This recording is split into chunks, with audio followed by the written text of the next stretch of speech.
You're out of line and an embarrassment. Sit down and don't play this stuff. Shooting is right now, and you are doing nothing. No, he needs to get his ass out of here. This isn't the place to talk this over. This is totally predictable when you... Sir, you're out of line. Sir, you are out of line. Sir, you are out of line. Please leave this auditorium.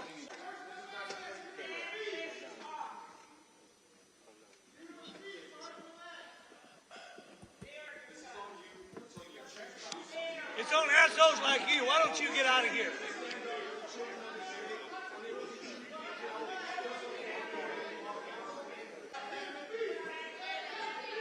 Because the governor of the state of Texas, the most powerful man in the state, chose to do nothing.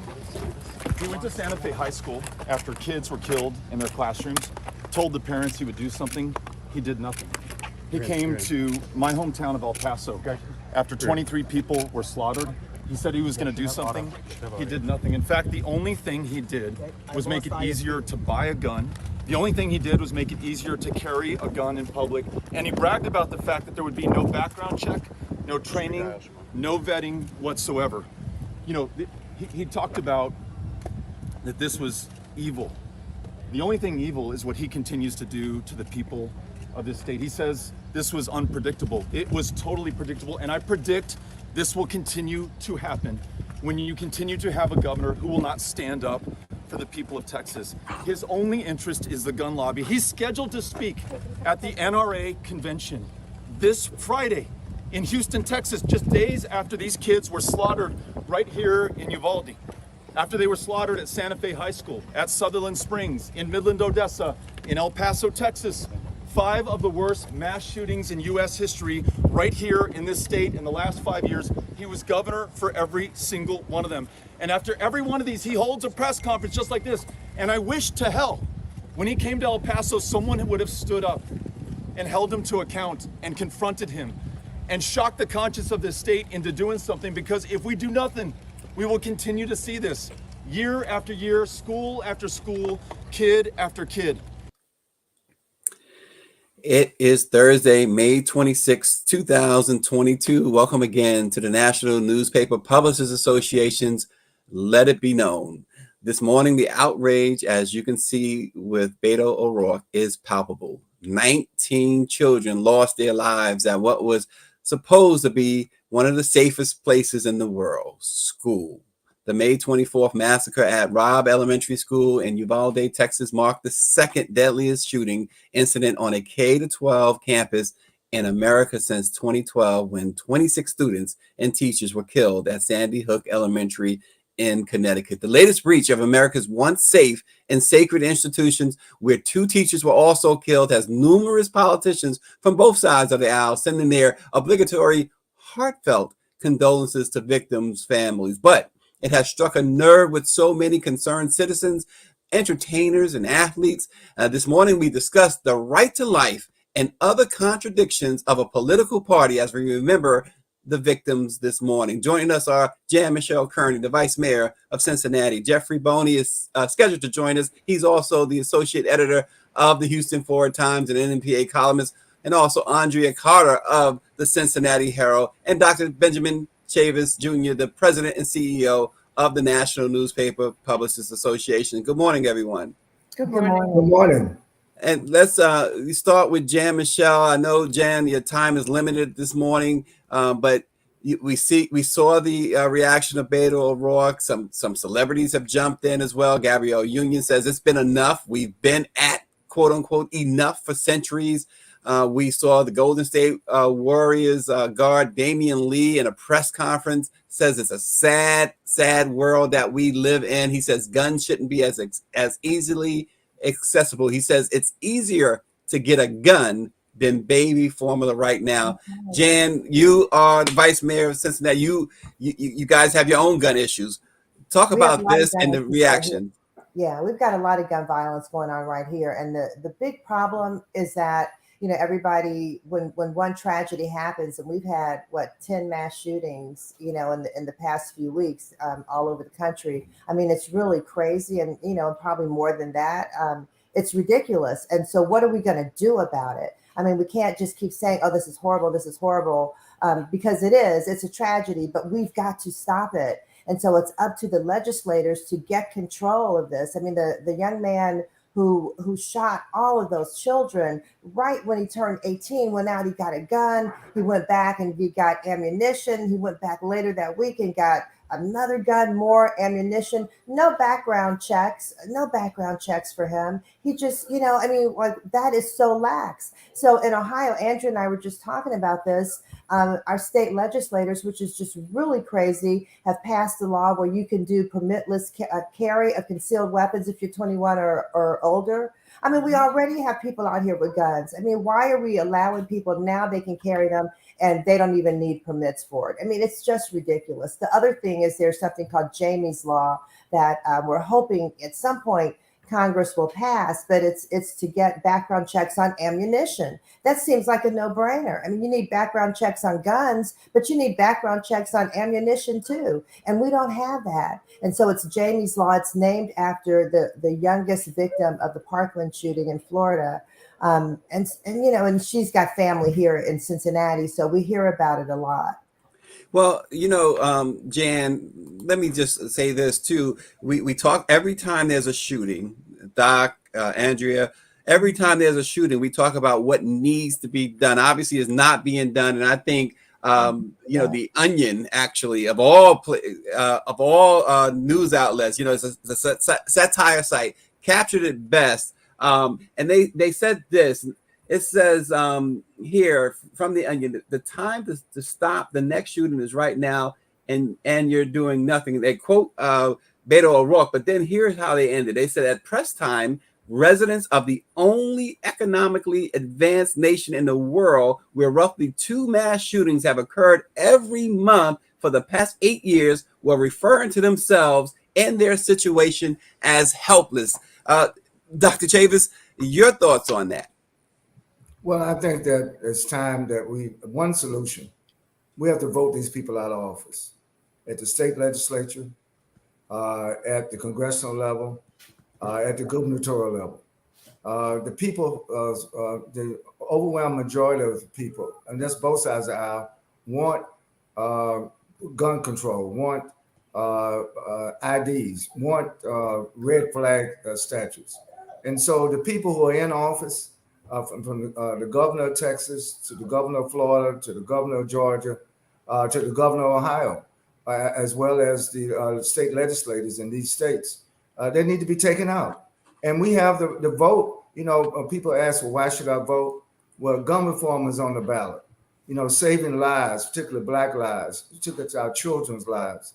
I've just come from Buffalo to funeralize one of our journalists. She was 72 years old. She had worked for the Buffalo Challenger for 30 years. And she was shot twice. And to make sure that she was killed, the guy went up to her close range and shot her in the head. It's beyond evil. But the question is, how do these people get these guns? And that's because the governors and state legislatures, as well as the federal government, permits it. There needs to be a ban, a federal ban on assault rifles. No one should be able to purchase an assault rifle in the United States of America, in any state, in any county. And until we get tough, we're going to continue. I think O'Rourke is correct. Beto is correct. It's going to happen again and again and again. Everybody's going to express their condolences, and we wait for the next tragedy. Andrea, governor. Dr. Chavis, you're so right. Why do citizens need to have assault rifles? I mean, if you're in the military, okay. If you're not in the military, why do you need an assault rifle? That's crazy. Right. That is just absolutely. It should be banned. It should be permanent ban in the United States of America. Well, Andrea, the governor of Texas, Greg Abbott, just last month, well, he called this situation, he blamed it on this young man's mental illness. But this governor just last month, Andrea, slashed funding to mental health care. I mean, where do you go with that? He's a contradiction in terms. I mean, every Republican is blaming the gun violence on mental health, especially the mass shootings on mental health. Everyone has mental health. Well, yes and no. This young man had no history of mental health. Even though the signs were there that he was bullied, that he might be depressive or things like that, he had no signs of mental health, no official declared signs. So for politicians to lean on what is easy than with doing what is hard, it seems to be the mantra of today. And it's easier to support a lobby, especially that sells millions of dollars in guns. And then there's the secondary market of guns. Then there's the black market of guns. There is guns coming into the neighborhoods who have no gun shop. I mean, we have gun problems in Cincinnati, but we don't have gun shops in the neighborhoods where there are gun problems, which is, I find, quite interesting. So how are the guns getting there? Because they're not being sold to the kids who are using them, but the guns are there. Where are they coming from? I think we have to track where the guns are going. If there's not we need to have a tracking system for every single gun. And if it's not in an official place, or if it's not in a legitimate hands with a permit, it should not be in somebody's hands. And I think that's where we need to go. The NRA is fighting it. I understand there are hunters out there who love to shoot. I understand that. I've covered hunters. I've seen them up close and personal. It is a sport. It's a holiday in several states of hunting. I understand that. I have no problem with hunters, but they are, because hunters do things responsibly. I'm talking about the irresponsibleness. Well, let me jump into what Andrea was saying about tracking the gun. So our police here in Cincinnati have started that. And one officer, for example, told me that in the neighborhood where I live, there was a gun found that had been involved in 11 different shootings. So it was passed around, by 11 different people. So, people are getting guns, they're passing them around, they're in the neighborhood. I live in an inner city neighborhood. They are just all over. And somebody on a call the other night was saying, what are you going to do about these 8-year-olds with these guns? The problem is really over the top. It's crazy. Well, Jan, let me go here because the politicians, we saw Beto O'Rourke, but the politicians have really, really been showing themselves. If you don't know who they are now, you got to know. Rep. Randy Fine, right?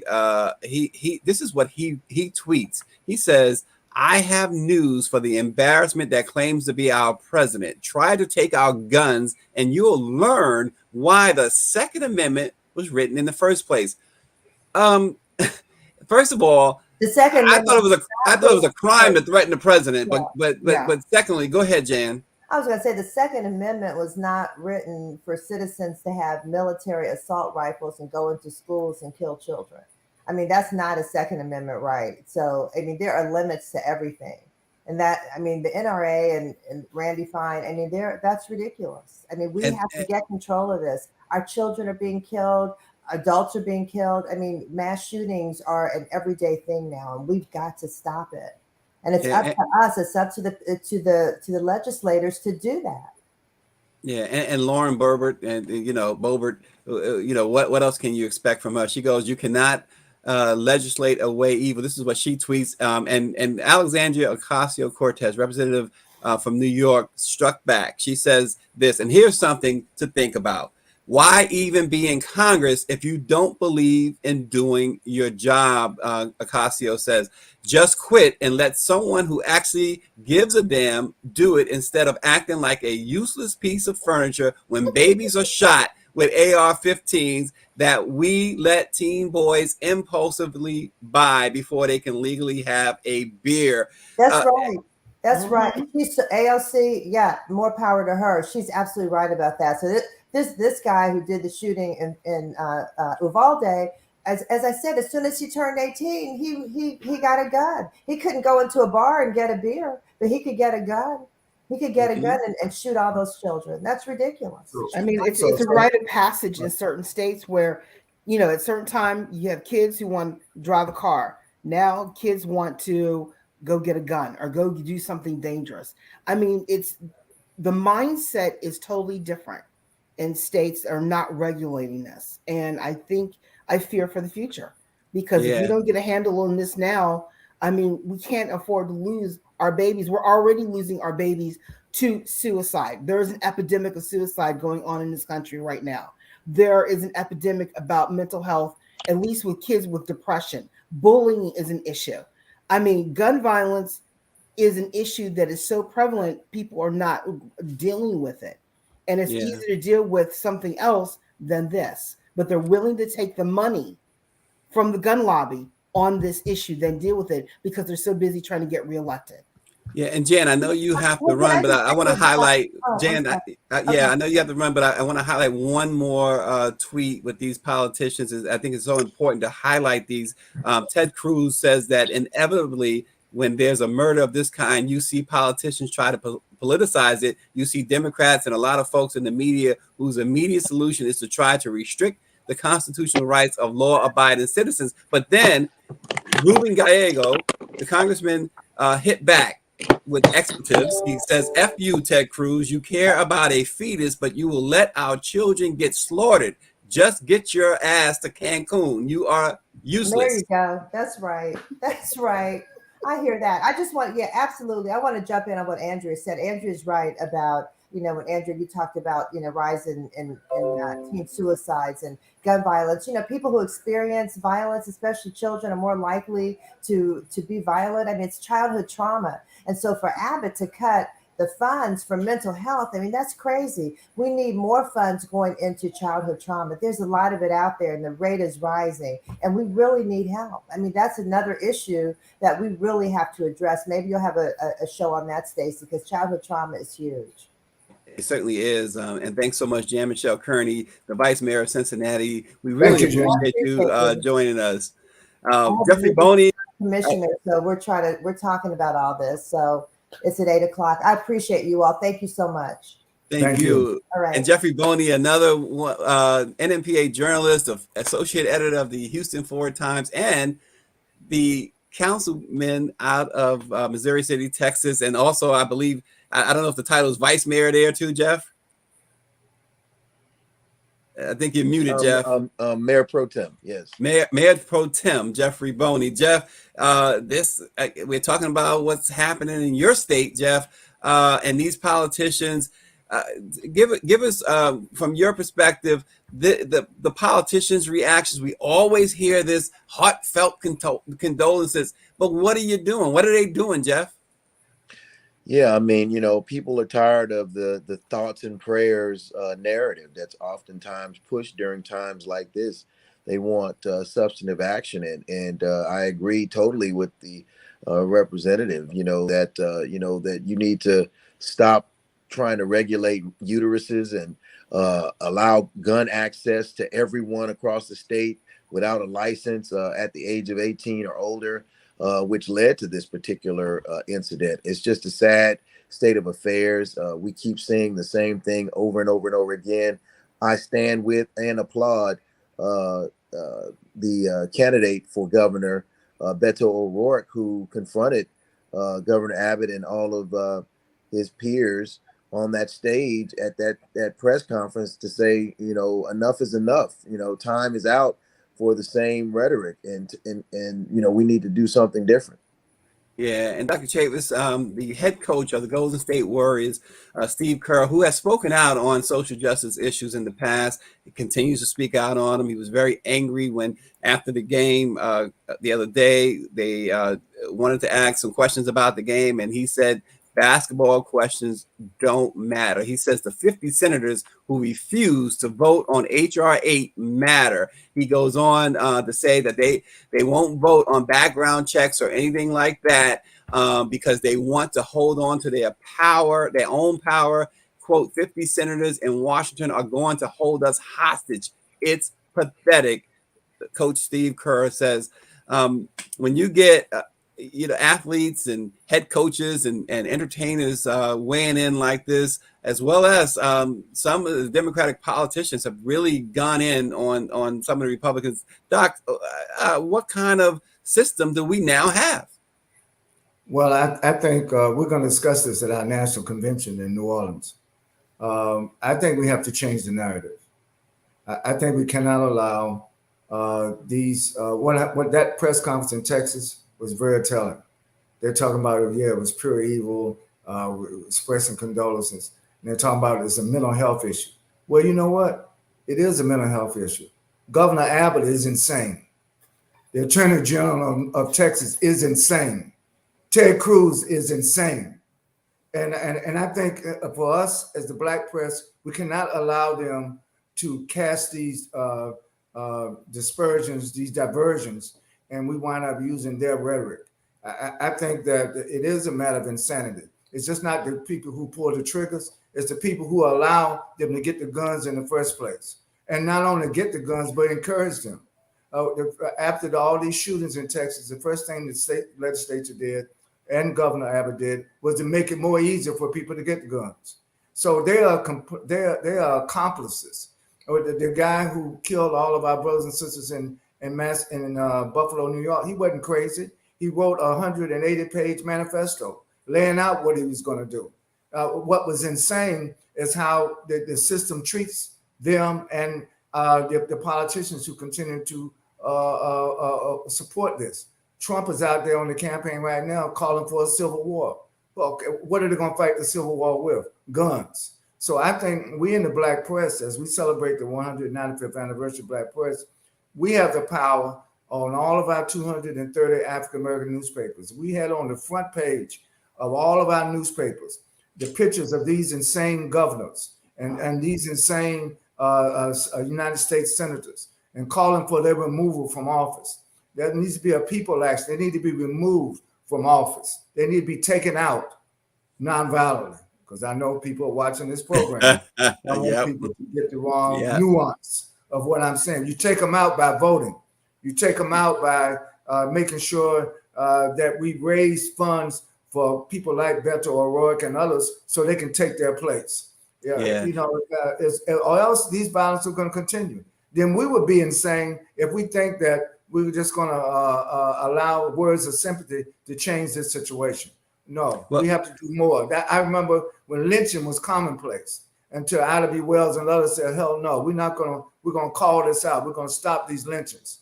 And you know, it was just in the last year or so that they finally passed the anti-lynching law after all these years. So we have to get much more serious, much more poignant, much more descriptive, much more definitive as we change the narrative.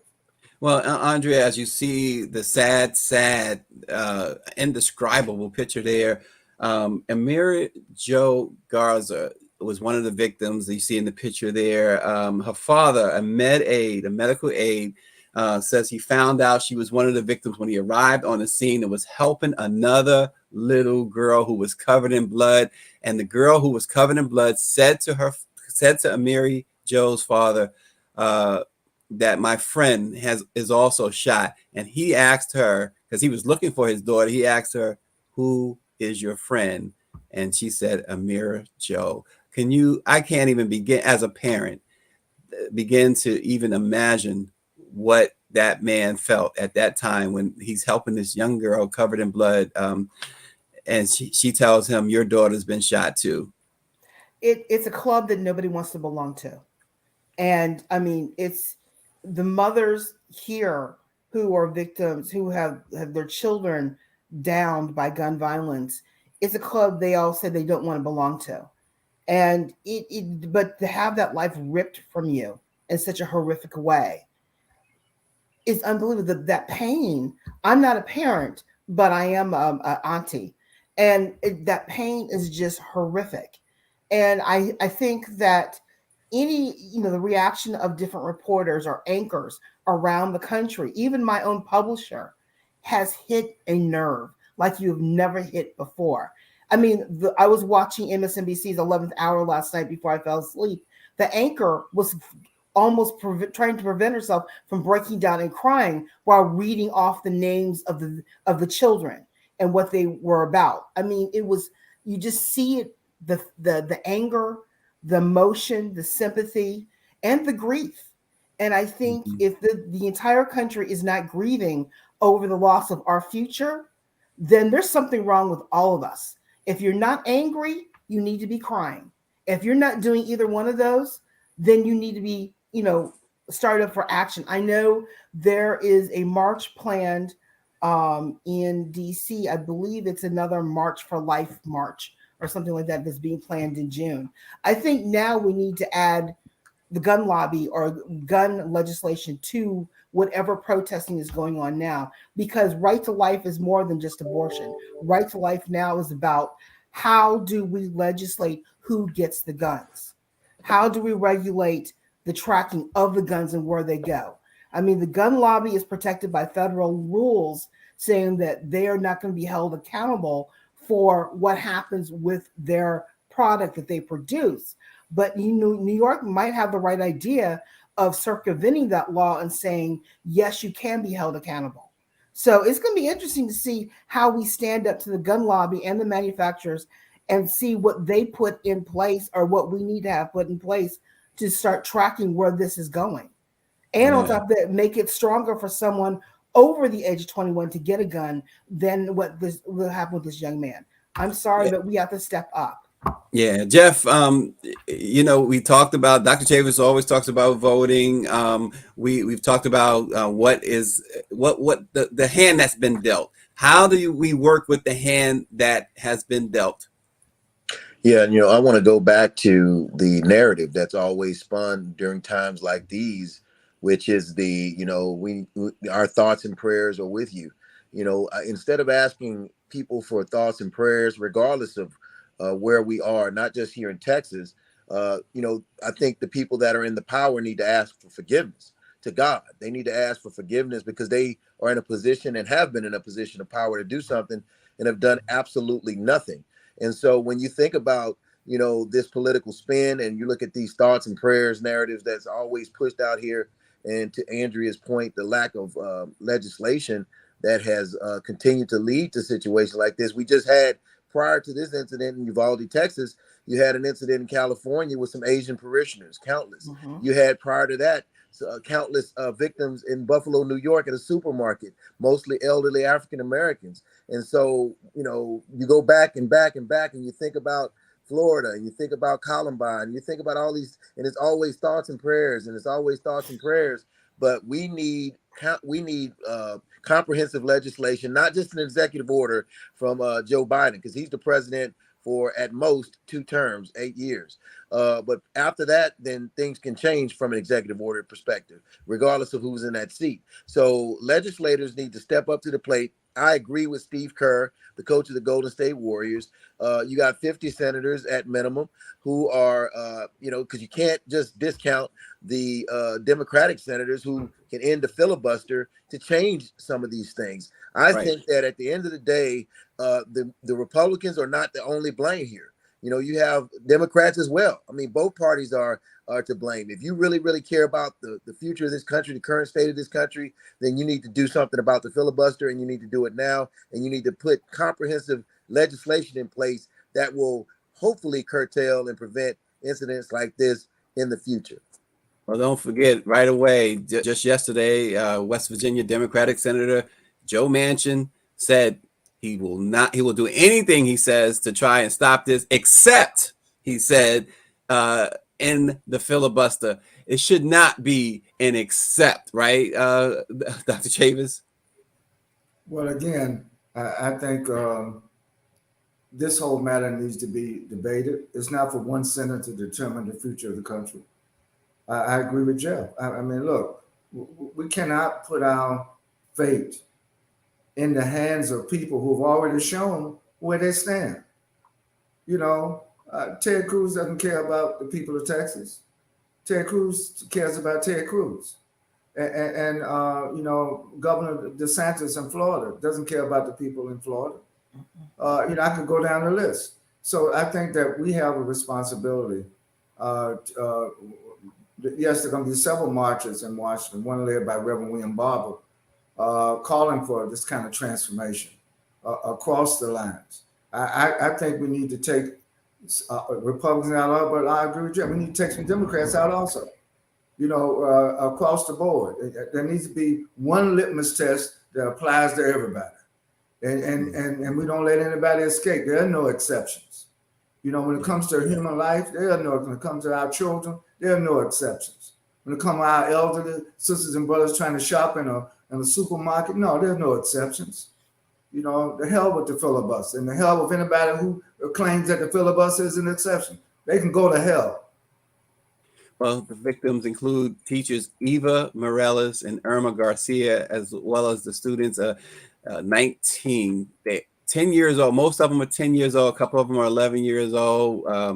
Xavier Lopez, Amiri Joe Garza, it is sad when you see the names: Jose Flores Jr., Alethea Ramirez, Annabelle Guadalupe, Ileana Cruz Torres, Alexandria Lexi Rubio, Uzziah Garcia, JC Carmelo Luvanius, Jelaya Nicole Segura, Rogelio Torres, Nevea Bravo, Makina Elroy, Annabelle Guadalupe Rodriguez, Ellie Lugo, Miranda Mathis, Matai Juliana, Tess Marie Mata, Jackie Cazares, all dead in this awful, awful incident at Robb Elementary School in Uvalde, Texas. Jeff, you're the politician in the room. I know we're over time, but what's happening in Missouri? What's happening in Missouri City, Texas, that could perhaps you guys could do there to set a tone for the rest of the state?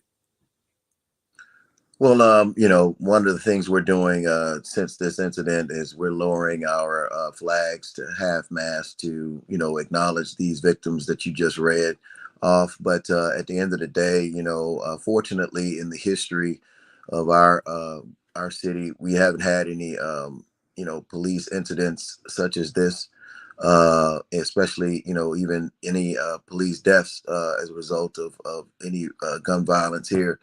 So we really are prayerful and considerate of that. But we must acknowledge here in our city and stand in solidarity with Uvalde and other cities that this is unacceptable behavior. We need to make sure that we are talking with our police officers and we're talking with our citizens and the community as a whole to let everybody know that, you know, this is unacceptable behavior, that we don't tolerate it. And just, you know, if you see something, say something. There was I think there was a note that I saw went out on social media in Richmond whereby someone, a child was seen carrying an AR-14 weapon, and someone noticed it, and fortunately, law enforcement officials were able to confront this teen who had yet to bring that weapon into the school, and then upon further investigation, saw that in a vehicle they had multiple other assault rifles, and so that could have definitely been another incident that was prevented because, you know, when you see something, say something, and we really need to, you know, step up to the plate, man, and call out the BS, you know, and not, you know, accept that as the norm here in America. Yeah. And watch Jeffrey Boney on Wednesdays. Jeff, what's the time? Yeah, so every Wednesday, 12 noon Central Standard Time, Real Talk Junkies on the Forward Times Facebook and Instagram applications. Look forward to seeing everybody every Wednesday, 12 noon Central Standard Time.